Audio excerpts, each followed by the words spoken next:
Hi everybody, it's Hilary here from We Love Smart Keto. Great to have you with us again here today. I hope you're having a really great day.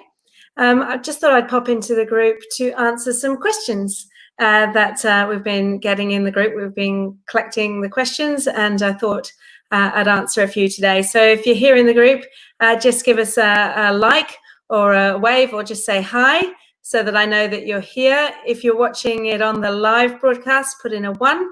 And if you're watching it on the replay, just give us a 2 down below in the comments. So really great to have you here today. So the first question that I'm going to answer here today is keto ice cream bad for you? Well, ice cream is delicious, as we know. And the key thing with keto that we're doing is we're not having sugars. So keto ice creams, there's a number of the brands on the market, like Halo and things. So basically the other things that are in ice cream, so eggs and cream, if you're making your own ice cream, they're completely fine on a keto diet, a keto lifestyle. The key issue with them is the sugar. So keto ice cream generally replaces the sugar with an artificial sweetener. So as we know, all artificial sweeteners are not created equal. So the main thing is with the artificial sweetener is when you're either if you're buying a keto ice cream, or if you're keto branded ice cream, or if you're making one yourself, check what the sugar is that they're using in it, the sugar replacement, the sweetener in it. So if it's stevia, monk fruit, erythritol, they're fine because they won't raise your insulin level or your glucose levels. Some of the others will raise potentially raise your glucose level and can also raise your insulin level. And what we're really trying to do here is maintain our insulin sensitivity. So even though something may not raise our glucose level, our blood sugar level, it could raise our insulin level. And currently we don't have an easy way to measure that. We can only really measure that with a blood test in the lab. So those are the only 3 that are kind of known not to raise insulin levels. The other thing I'd ask is, do you need to always be, how often do you need to be eating ice cream? So, with keto, what we're kind of doing is trying to get rid of our sugar cravings. And so the question is, some people can have sugar and not have a craving and then need to eat sweet things later on. So if you're one of those people that can have something that's an artificial sweetener, and that's fine, you can have that, and then just the next meal, just going back to eating, non-sweet keto food, then that's fine. But if you're the sort of person who gets for a taste for a sweet thing and then suddenly you need a donut or a cookie or something like that, I'd suggest that you really try and limit or exclude entirely the amount of keto ice cream that you have. So the answer to the question is keto ice cream bad for you? The answer is not necessarily, in small amounts, but be very careful to read the labels. Be very careful that there's only ingredients on there that you recognize, because we don't want sort of seed oils or anything, or any preservatives or anything too artificial in there. And be careful to check the type of sweetener that's in there. So I'd be interested to know if you have ice cream, if you have keto ice cream and you buy it, what brand, what's your preferred brand that you have? If you put a comment, slide's just gone out. If you put your answer down in the comments, we'll be sure to just check it out and give you our view on it. So please do pop your comments in the comment box. The next question we've got is something that's aligned to that, which is, if there's marshmallows in a recipe, is there a keto alternative to marshmallows?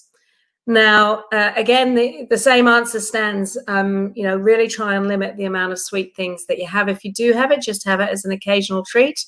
And if you can't cope with having something sweet and then not having cravings, if you still have cravings for sweet things, then I would advise go cold turkey and cut it out entirely. But some people, can occasionally have it, maybe at a birthday party or something like that. So with marshmallows, I'm not sure if there are any commercial alternatives on the market, but you can make your own with gelatin and an artificial sweetener. There are a few recipes out there.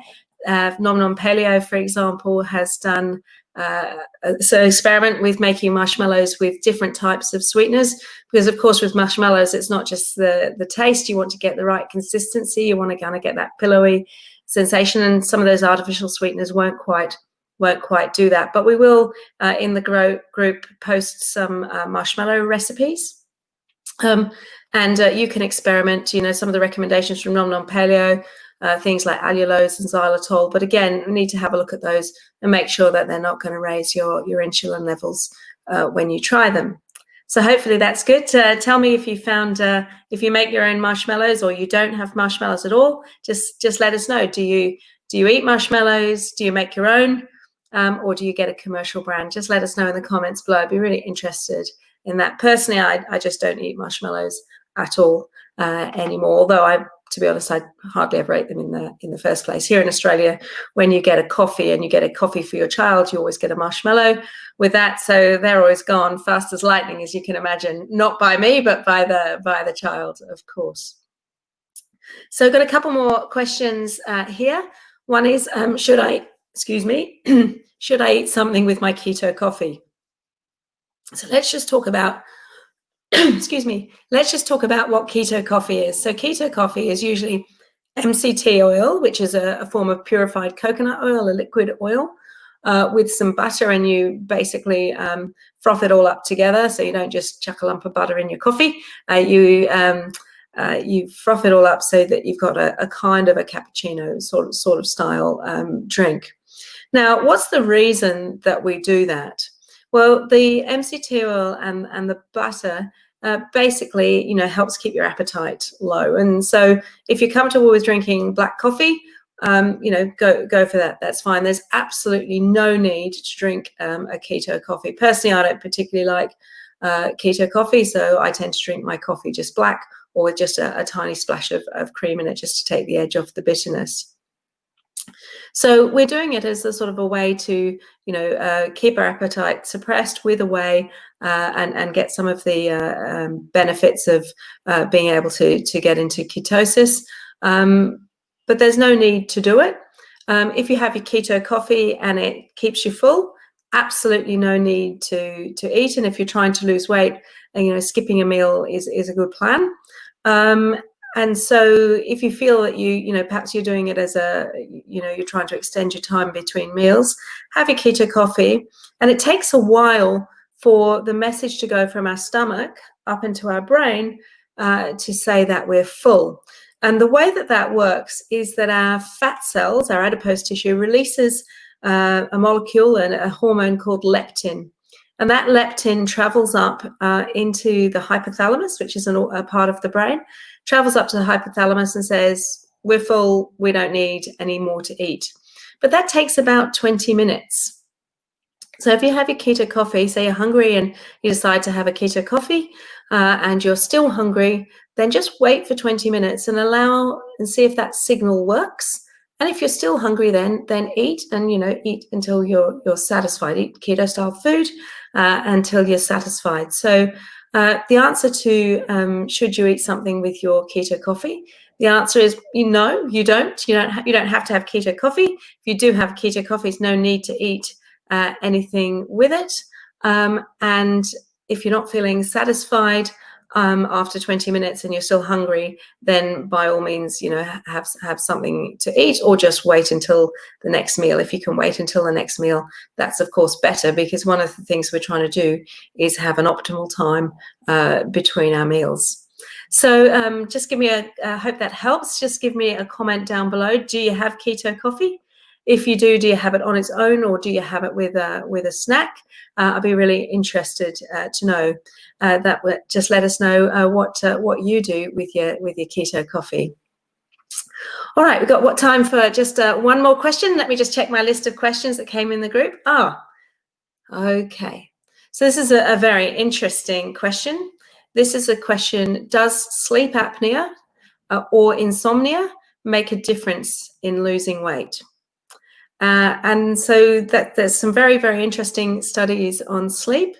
And basically, if you don't get enough sleep, then what happens is that you become less insulin sensitive. And so what we're trying to do, our fundamental aim with the keto diet, is to improve our sensitivity to insulin, so that we only need a very little amount of insulin to push glucose into the fat cells, and that level of insulin drops very rapidly, so that we're then able to release fat from the fat cells and then lose weight and maintain a healthy body size. So we know that if you don't get 7 hours of sleep a night, that you become less, you've got a much more increased risk of developing a metabolic syndrome. Okay, so getting 7 hours of sleep a night is really important. And so sleep apnea and insomnia obviously is a much more extreme form of not getting enough sleep. And so just trying to improve sleep on its own without changing diet, irrespective of when you're on the keto lifestyle or not, is really important. So, things around sleep hygiene. So things like not having computer lights on for several hours before you go to bed, not eating for 3 hours before you go to bed. Also keeping your bedroom only for sleeping, right? So, don't watch TV or the internet, or Netflix or whatever on your phone. Don't do that in the bedroom. Keep the bedroom just for sleeping. Keep your bedroom a bit cooler. That's also shown to help the quality of sleep, and be very strict around the activities in the bedroom. So no reading, no writing, just really when it's the room for sleeping, and keep it as a dedicated space. And that's really, really important. And relaxation as well, and a routine before going to bed. Some people find that listening to a meditation track or a relaxation track when you're going to sleep can be really, really helpful, so that you have a pattern and your body starts to know that this is time for going into sleep. If you have sleep apnea, that's a medical condition.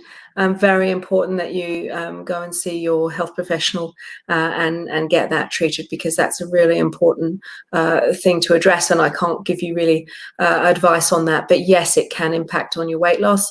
And I would say that that's really a primary thing that you need to sort out if you have sleep apnea.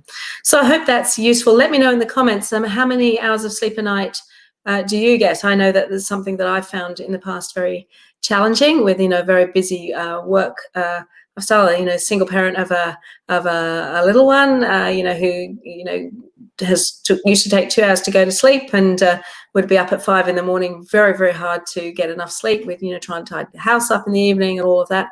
So, but it's something really, really important to prioritize, and certainly that's something that I do now, and I continue to work on getting enough sleep. I think that's probably my kryptonite, getting enough sleep. So let me know if you think you get enough sleep. And if not, there's a few things there that you can try that I've suggested, like keeping your bedroom cool, keeping the internet, the blue light off your eyes for a while, because that sends you the wrong signal. You need to send yourself signals that it's time to go to sleep, and making sure the bedroom's only for sleeping. So a few suggestions there, and I hope they're helpful. I think that's probably, just looking at the questions here, I think that's probably all we've got time for today. For some reason, I can't see any of your comments today. I'm not sure. I'm just on a different system and I can't always see them. So if you have made some comments, I will come into the group in a minute and just have a look and answer those comments. But I want to say thank you very much for joining us today. I haven't checked yet who the winner is. I've forgotten who it is, so I'll have to let you know a little bit later of last week's competition. I would say Terry Hastings, you haven't yet sent me your contact details, so I haven't sent you your voucher yet from last week, so please do that. And have a great week, and we'll be talking to you in the Facebook group during the week. Thanks, guys. Bye.